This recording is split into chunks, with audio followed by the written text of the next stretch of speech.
What's up everyone, Darcblade here, back with my Mass Effect 3 multiplayer class guide. Today we are going to be taking a look back at one of the old DLC characters, the Ex-Cerberus Adept, who in the options is only classed as Human Adept, but he is the Ex-Cerberus Adept. This character comes with some very unique attacks, but anyway, I'll get into that later. As always, I spec my characters for the harder difficulties in the game. I put 3 points into Singularity. You can put more, especially if you do like how Singularity works, but I am not a huge fan of the ability. I put 3 points into Singularity though, just to give me some crowd control capabilities when faced with weaker opponents. Now I put maximum points into the ability Smash, putting points into impact radius over armor damage. This is because I want Smash to affect more opponents and to be more effective when using it to hit opponents through walls. I put points into force and damage over recharge speed because it already has a quick recharge speed and I want to increase Smash's damage. Lastly, I put points into biotic combo rather than electrical damage. This enables Smash to be used as an ability that can set up biotic explosions. Lastly, I put maximum points into Lash, putting points into shield penetration. This is because it's so useful and funny at the same time. This is because Lash will be able to penetrate anyone with barriers and shields and still throw them across the battlefield. Just be careful though, it won't affect opponents who have armor underneath their shields and barriers. Now I'll put points into damage over time rather than recharge speed just because I love damage over time effects. And lastly, I put points into detonate over damage, although thinking about it, both of these options are quite viable. It all depends if you like biotic combos or not. Now for Phoenix training and fitness, these are down to personal preference. As you can see here, I've put points into increasing my power damage as well as reducing my weapon weight. I've also put points to increasing my health and shields. Now lastly, for weaponry for the Ex-Cerberus Adept, I use a pistol. This is because I simply want to keep my recharge timer as minimal as I possibly can. Getting 200% recharge speed is great with any of the Adept classes, to be honest. Now anyway, let's get into the heart of the episode and talk about the Ex-Cerberus Adept's moves and abilities. Its first move, that I've talked about before, is Singularity. Nothing has changed with Singularity when it comes to the Ex-Cerberus Adept. It is pretty much the same as the normal Human Adept Singularity. Basically, the Ex-Cerberus Adept fires a ball of biotic energy towards opponents that will then explode into a small wormhole Singularity. Basically a small black hole.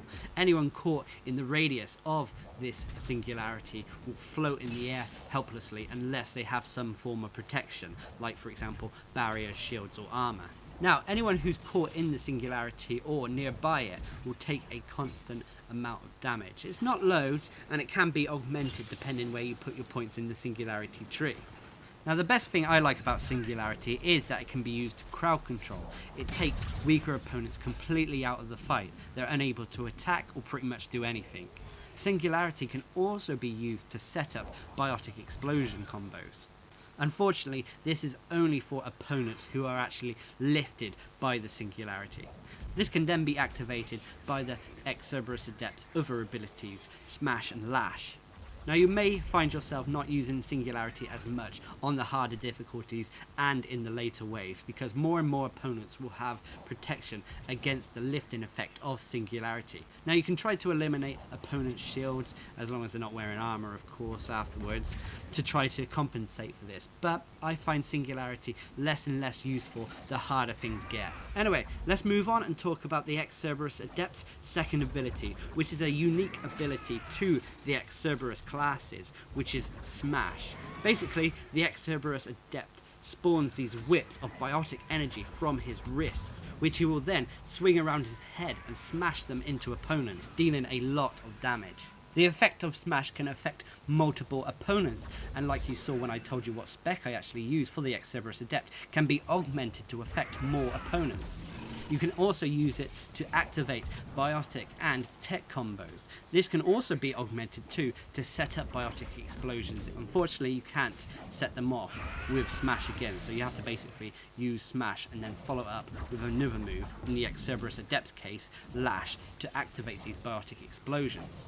Unfortunately, there are some opponents who are immune to Lash, those with armor, and that means you won't be able to activate your own biotic explosions on these opponents. In this case, you're going to have to rely on your teammates' moves and abilities to activate these combos.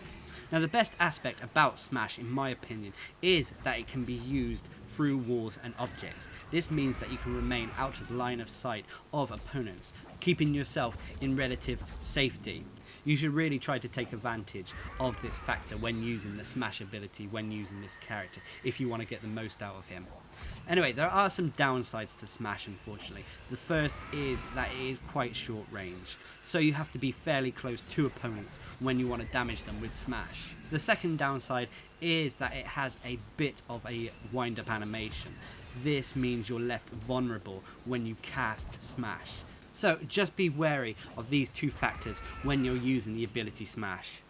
Now, the third and final ability for the Ex-Cerberus Adept is Lash. I've talked about this before, but this was the first character who actually came with the ability Lash. Basically, the Ex-Cerberus Adept flings a rope of biotic energy towards opponents, which then latches onto them, and then enables the Ex-Cerberus Adept to fling them across the battlefield.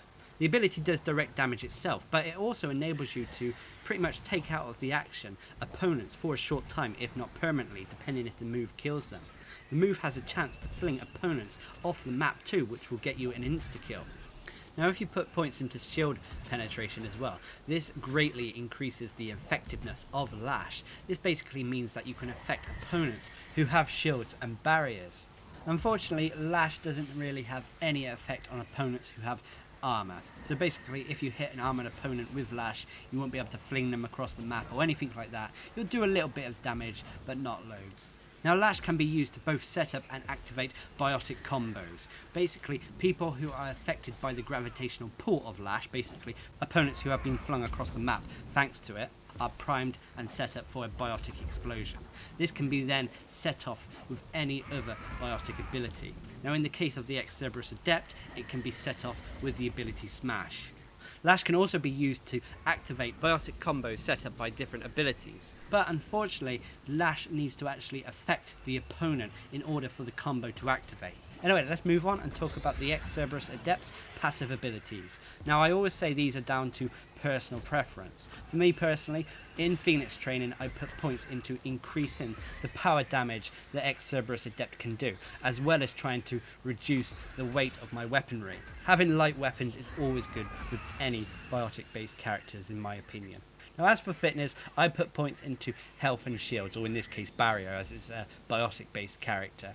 This is because, thanks to Smash and the fact that you need to get close to opponents, I felt it's safer to have increased health and shields. Now, as a race, the Ex-Cerberus Adept is human, but because of its training and its implants, it has some very unique melee moves.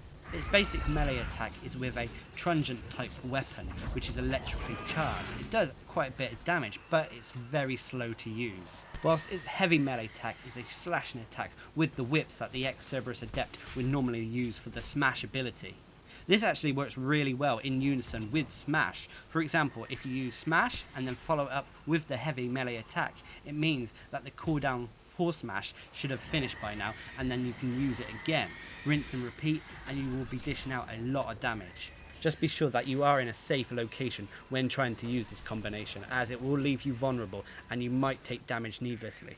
The Ex-Cerberus Adept's avoidance moves, as well as his health and shields, are all the same as the normal humans. Overall, the Ex-Cerberus Adept, in my opinion, is a great Adept character. It's very strong, it's got some very unique abilities too. If you don't mind getting close to opponents and you can master the fact that Smash can go through walls, means that you'll be a very useful character, especially on levels that are quite enclosed. Anyway, I've been Darcblade, bringing you my Mass Effect 3 multiplayer class guide to the Ex-Cerberus Adept. Hope you enjoyed the video, thanks for watching, subscribe and like for more.